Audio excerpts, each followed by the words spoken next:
السلام علیکم ورحمۃ اللہ وبرکاتہ۔ بسم اللہ الرحمن الرحیم۔ ناظرین، پچھلے واقعے میں آپ نے سنا حضرت یوسف علیہ السلام کو کیسے زلیخا نے بھڑکایا، بہکایا، لیکن بالآخر وہ اللہ کے نبی تھے، وہ سچے تھے تو وہ بچ گئے۔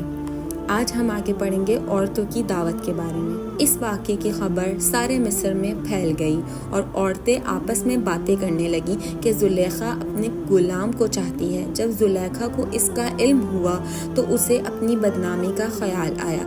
اس نے ترکیب سوچی، وہ یہ کہ اس نے مصر کی عورتوں کی دعوت کی اور سب کے ہاتھوں میں ایک ایک چھری اور ایک ایک پھل دے دیا، اور اسی وقت حضرت یوسف علیہ السلام کو وہاں لے آئی۔